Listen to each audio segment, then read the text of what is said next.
가을은 소리의 계절. 사람이 사람을 사랑하는 아름답고 따뜻한 세상 이야기. 윤구마의 명사 초대석. 오늘 초대 손님은 저는 양옥이 아니고 김한옥입니다. 양옥이 아니라 김한옥. 직업이 한옥을 많이 다루는 그런 직업입니다. 한옥을 많이 다루셨다. 궁금해집니다. 단청. 예. 한옥에 그림 그리는 걸 단청이라고 하나요? 네, 그렇습니다. 어떻게 시작하시게 되었죠? 저희 스승이 스님입니다. 해각 스님이라고 하는 분을 찾아가가지고 서울에 그 진관사라는데 거기 단청을 하시는 걸 보고서는 제가 어려서부터 그림을 좋아해서 해각 스님을 찾아가서 그래서 제가 그림 만화도 그리고 여러 가지 그림을 보여드리니까 당장 그 양반이 이북 양반인데 내일부터 오나요? 이북 사투리로다가 좋으나요? 한번 해보나요? 이런 식으로 이제 말씀을 하시더라고요. 그래서 해각스님 제자가 돼가지고서는 그걸 직업으로 다 삼아가지고 계속 이제 만화를 제가 이제 그리기를 좋아하기는 했지만은 어떻게 그려야 될지 충청도 시골 그 촌에서 살면서 저는 모르니까 절에 가서 단청을 배우면은 거기서 이제 그림을 많이 자기 나름대로 배울 수가 있다 이런 말을 들었습니다. 하나의 의지를 가지고 독학하다가 스님이 해각 스님이시고 그 스님이 바로 스승님이 되신 거예요. 해각 스님을 1959년도에 만나서 단청을 시작했고 72년도에 문화재 관리국 단청 기능자 시험에 합격을 하셨어요. 단청 기능자. 기능자는 실질적으로다가 단청을 해보고 실질적으로다가 그 현장에 하는 경우가 많고 기술자는 그보다 이제 상급이 있죠. 우리로다가 기능자는 그때부터 이제 조계사 대웅전 단청을 직접 시공하시고 문경의 봉암사 대웅전도 직접 하시고 72년도에 기능자, 74년도에 기술자 시험에 당당히 합격하시고 대한민국의 굵직굵직한 절의 단청들은 다 그리셨네요. 얼마만큼의 시간 동안 이 일을 단청 일을 하셨을까요? 아마 74년도에 제가 가장 크게 맡은 것은 조계사 대웅전을 단청 공사를 맡았습니다. 조계사 대웅전. 그러면서 이제 불교신문에 이제 저를 후배가 됐고 그 후에 계속 일이 많이 이제 저한테 의뢰가 와가지고 정한치 단청 한 사람이 아직까지는 없습니다. 그러면 독보적인 존재이시네요.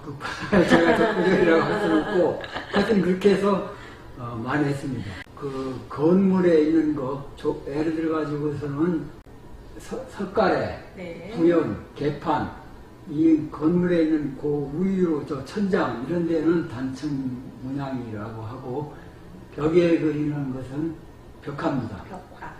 벽화라고 하고 단청 문양 중에서도 절지라는 게 있습니다. 그림을 잘라가지고 그리는 단청 기술자로 되면은 벽화를 못하는 사람도 있고 그림에 서지르는 사람은 자기가 노력 많이 하고 또 선생한테 많이 배워가지고 벽화까지 하는 사람이 있습니다. 선생님은 어떠신 경우에요? 저는 벽화뿐만 아니라 또는 개금도 했습니다. 이 손이 그야말로 어마무시한. 하기 전에 잠깐 서대전이라고 대전 그 근처에서 극장 그림 간판을 그리는데 거기 가니까 그 간판 그리는 양반이 야 너 손 좀 보자 하더니 그때는 좀 젊을 때 손이니까 손을 보더니 길쭉길쭉하니까 너 그 손재주 있겠다 한번 해보자 하고 손이 정말 금손이라고 해야 되나 귀한 손인데 그렇게 단청으로 이름을 날리시다가 이제 조금은 늦었지만 늦깎이 시인이 되셨잖아요. 그래서 양옥이 아닌 한옥 제1시집이 있고 라는 제2시집까지 나왔는데요. 그러면 선생님은 또 어찌어찌 하다가 이렇게 문학을 데뷔하셨는지 궁금해집니다. 고건축가 여담이라는 책을 냈는데 거기에 시인지 뭔지 모르지만은 그 비슷하게 시그치 이렇게 쓴 게 있는데 그렇다면 선생님은 나에게 문학이란 한마디로 그러게 제가 이제 그 쉽게 말해서 막 살았다고 할까 그렇다면 문학을 하면서 내 자신을 좀 성찰할 수 있는 그런 기회가 오지 않아. 선생님 제가 잡초라는 시집에서 마음의 전달이라는 짤막한 동시풍으로 굉장히 희망적이고 유쾌한 시가 있어요. 마음의 전달 김한옥. 내가 웃으면 너도 웃는다. 네가 웃으니 나도 웃는다. 같이 웃으니 기분이 좋다. 내가 너를 기쁘게 하니 너도 나에게 기쁘게 하는구나. 서로가 기쁘니 같이 기쁘다. 우리가 마음을 어떻게 전달할까요? 기쁘게 웃으면서 전달하면 잘 받는다는 거죠. 예, 저희가 이제 오랫동안 살다 보니까 상대방한테 제가 웃으면서 얘기할 때 시 그대로다가 예, 웃으면서 얘기하니까 상대방도 화를 덜 내고 네, 그런 것을 느꼈습니다. 가는 말이 고와야 오는 말이 곱다. 네. 그러듯이 웃으면서 말을 건네면 상대도 웃으면서 나에게 네. 답을 하더라. 네. 이런 거잖아요. 예. 선생님의 단청 인생이 이제 시인의 인생으로 풍요로워졌는데 돈 많이 버셨겠습니다. 돈 좀 벌었습니다, 그때. 또 시집을 보니까 돈 이야기가 나오는데 네. 돈 이야기로 한번 가볼까요? 세상에 제목이 돈인데 5번이 들어가요. 네. 돈. 제가 그렇게 씁니다. 글씨도 점점점 커져. 그래서 돈이 더 많아지는 그런 상상을 하게 하는데 참 기발합니다. 돈.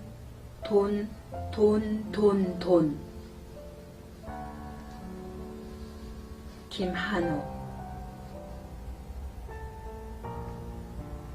인류가 만든 물질 중 돈이 최고이다. 원하든 원치 않든 있어야 살아간다. 돈만을 원망하고 돈을 갈망하는 세상이다. 돈은 권력이 센 권력자 아버지다. 눈물과 웃음 속을 드나드는 돈이다. 돈이란 위력은 위대한 인류의 욕망이다. 이 세상에 가장 재주 부리는 돈이다. 돈은 가난한 이의 눈물이 되기도 하고 어느 땐 부력의 칼날 되어 춤을 춘다. 너의 곁을 떠나고 싶어도 못 떠나는 유혹하는 너에게 알 듯 모를 듯 끌리는 짝사랑 돈아. 허우적대는 나의 삶을 채워다오. 아이고, 선생님. 아주 제 마음을 뚫었습니다. 돈이라는 위력을 적나라하게 표현하셨는데 우리 내면의 욕구를 정말 꾸밈없이 예. 그대로 드러내셨는데 이 시가 탄생하게 된 계기가 있었을까요? 제가 이제 고생도 많이 하고 유목자로 태어나가지고 어렵게 살다 보니까 돈이 정말 제목에서도 보면 작은 돈에서 큰 돈으로 커져요. 예, 예. 그쵸? 예. 글자 폰트도 커지면서 재미있는데 선생님이 어려서부터 그림을 좋아하셨고 혼자 독학하시고 단청에서 최고의 1인자가 되기까지는 돈도 버셨지만 고통도 굉장히 많았을 것 같아요. 단청에 대해서 저는 잘 모르지만 단청의 유래가 있을까 역사라고 해야 되나요? 언제부터 이렇게 시작이 됐을까요? 우리나라에서는 이제 사찰이 우리나라에 들어오면서 절이 불교 이런 것이 들어오면서 아마 단청도 같이 들어온 걸로 알고 있습니다. 불교의 시작과 동시에 예, 예.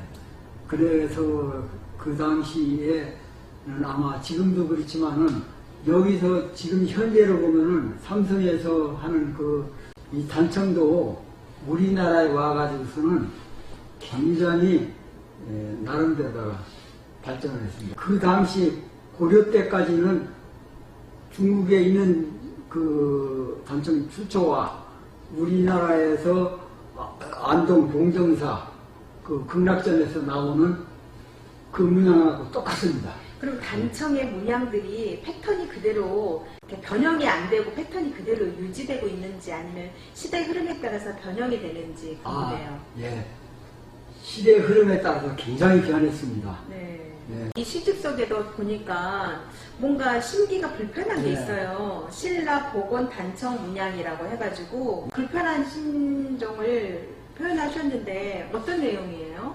그 내용이 네. 그 골팽이라는 게 아마 나올 겁니다. 네. 딴 데도 골팽이. 내가 책을 여러 가지 썼는데 네. 골팽이라는 문양이 네.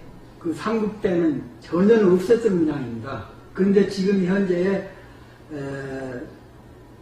경주에 그 삼국 때 그러니까 그 경주는 이제 신라에 있었으니까 신라 집을 다시 복원을 해가지고 단청을 하는데 그 단청 문양이 전혀 없었던 그런 문양을 그려서 놓고 이게 신라 문양이다 하고 지금 현재 사람들한테 그 얘기를 하니까 예 그러니까 이것이 제 생각으로는 전혀 맞지 않습니다. 그러니까 신라 문양이 아닌데 신라 문양이라고 한다는 거잖아요. 그렇죠. 예. 그래서 여기 시에까지 그걸 넣었습니다. 후회라도 이걸 꼭 잡으라. 얼마나 답답하시면 그랬을까. 예, 그래서 예. 제가 읽어보고 예. 선생님의 심기가 많이 불편하시구나 이런 생각을 정말 했는데 맞네요. 이 단청에 대해서 후계자 양성은 안 하십니까, 선생님? 많이 했습니다. 많이 많이 하고 하셨어요? 우리 제자들이 많습니다. 저한테 배운 사람들이 굉장히 많이 하고 활동도 많이 하고 있습니다. 단청가라고 해요. 그러면 단청 뭐 기술자라고 하나요? 명칭이 있지 않을까요?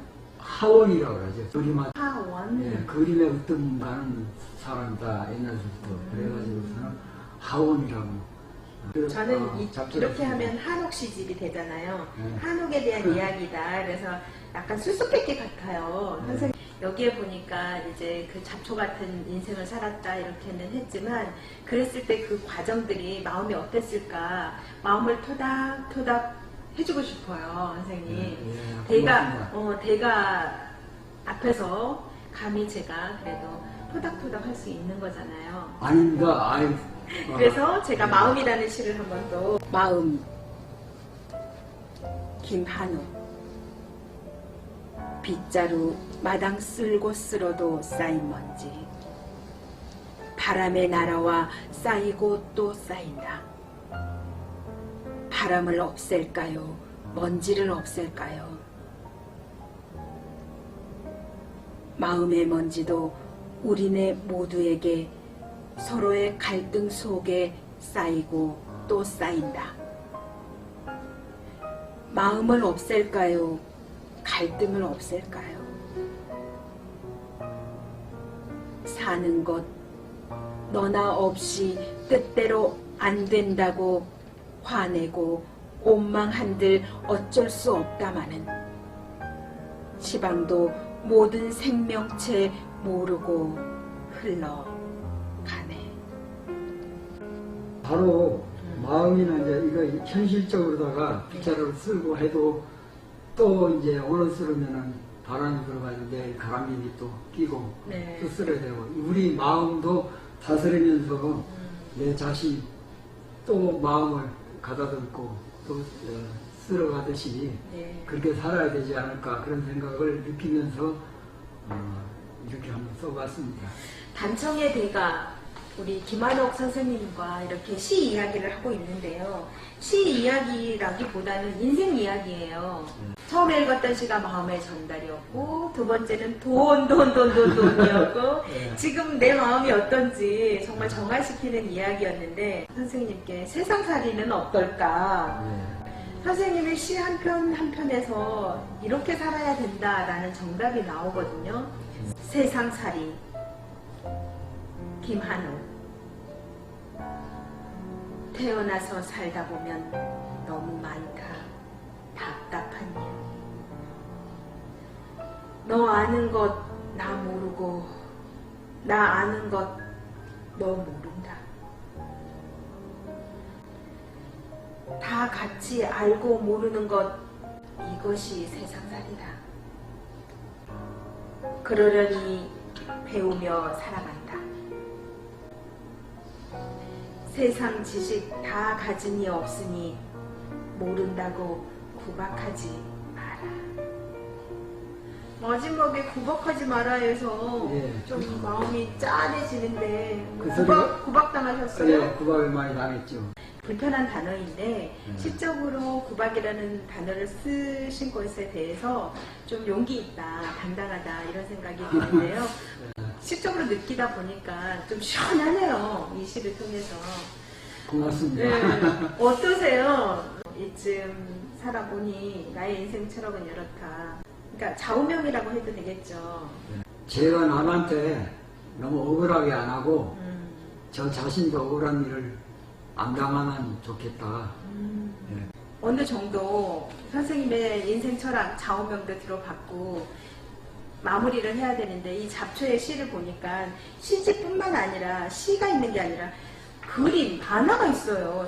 잘 보일지는 모르겠지만 이렇게 컬러링 해도 될 것 같고 지금 투자와 가욕이라는 제목을 가지고 지금 만화인가요, 선생님 이게? 예, 만화입니다. 어떤 만화인지. 내용은 네. 이 사기꾼들한테 속아가지고 돈 있는 돈은 다 끌어다가 투자를 했는데 네. 그 사람도 이제 투자하는 사람도 욕심이 있어가지고 더 많이 은행에다 적어놓은 것보다도 20% 그지 이제 준다고 여기 더 준다 그러니까. 20% 준다고 그러니까 걸리다 은행에서도 돈을 빼가지고 걸리다. 예, 그러니까 여기 과욕이라는 말이 나오죠. 선생님의 시집은 정말 국제적입니다. 영어도 있고요, 만화도 있고요, 일반적이지 않습니다. 보통 시집하면 시에서 시로 끝나는데 다양한 콘텐츠가 들어가 있는 잡초 시집입니다. 만화를 그리실 때 좀 어떠셔요? 사회에 잘못된 거, 이 사회에 잘못된 걸 갖다가 한번 만화라도 좀 얘기하고 알려서 싶다? 얘기하고 싶다. 후배들이나 또 가족들에게 나 김한옥은 어떤 사람으로 기억되시고 싶으셔요? 좀 뭐 모범적으로다가 그 양반 살다가 갔다가 또 그 다음에 뭐 행적을 보니까 그래도 그 당청계에서는 죽었던 게 죽어서 거의 욕먹을 필요는 없고 그 사람 살았을 때 악한 사람 죽었다 그런 정도의 그 말만 들어도 그냥 뭐 잘 살다가 죽는 거 있죠. 뭐. 큰 욕심이 없어요. 이런 사람입니다. 선생님 얘기 안 하셔도 다 할 것 같습니다. 단정의 1인자였다. 모범적인 사람이다. 정직한 사람이다. 절도 있는 사람이다. 도전 정신이 투철한 사람이다. 선생님을 여러 가지로 이렇게 칭할 수 있는데요. 마무리로 우리 김한옥 선생님의 삶이 잘 묻어있는 도전정신 낭독할게요. 도전정신 김한옥. 도전을 막지 말라. 창의력 무너진다. 인간의 끝없는 상상력 실행해서 문명을 창조해내는 조력자 되고 싶다. 타고난 재능들이 각자가 다르지만 하고픈 생각들을 실천하다 보면 영장의 소질과 능력 한 발짝 앞서가리. 실패를 하였다고 좌절하지 않으면 경험이 학습되어 그 일의 달인되리. 인류에 필요한 물품 만들면 선구자, 선구자. 너무 좋네요. 단청의 선구자, 그렇죠? 도전 정신의 선구자. 선생님은 참 도전도 많이 하셨고 앞으로도 계속 도전하고 싶으신가요? 사는 날까지 이제 이런 문학계통으로 왔으니까 저는 저 유능한 교수님한테도 지도 좀 받고 이 논리적으로다가 제가 모자라니까 네. 그걸 좀 더 공부해가지고 그걸 알면서 제가 이제 글을 써나가는 걸다가 하면 좋겠습니다. 앞으로의 도전 정신이 앞으로의 꿈이기도 하잖아요. 예. 선생님의 도전 정신과 꿈을 응원합니다. 아유 고맙습니다. 어떠세요? 저랑 이렇게 더 스토리 방송 윤구마의 명사 초대서 뭐 기술자로서만 지냈기 때문에 말하는 데는 많이 이제 부족합니다. 떨리는 것도 많고. 근데 그래도 이선 선생님이 모자란 걸 많이 옆에서 짚어주셔가지고 용기 있게 했습니다. 그런 데다가 좀 이해해 주시고 방송은 화창하고 아주 크게 되셔가지고 한 100만, 200만 이런 사람들이 이제 볼 수 있는 그런 대방송보다 대박나기를. 훌륭하셨습니다. 역시 파이브 한번 할까요? 이 손이 보통 손이 아니거든요. 감사드려요. 내가 웃으면 너도 웃는다. 사람이 사람을 사랑하는 아름답고 따뜻한 세상 이야기 윤구마의 명사 초대석 여기서 마치도록 하겠습니다. 지금까지 구성 진행의 윤구마, 출연에는 김한옥 선생님이 함께해 주셨습니다.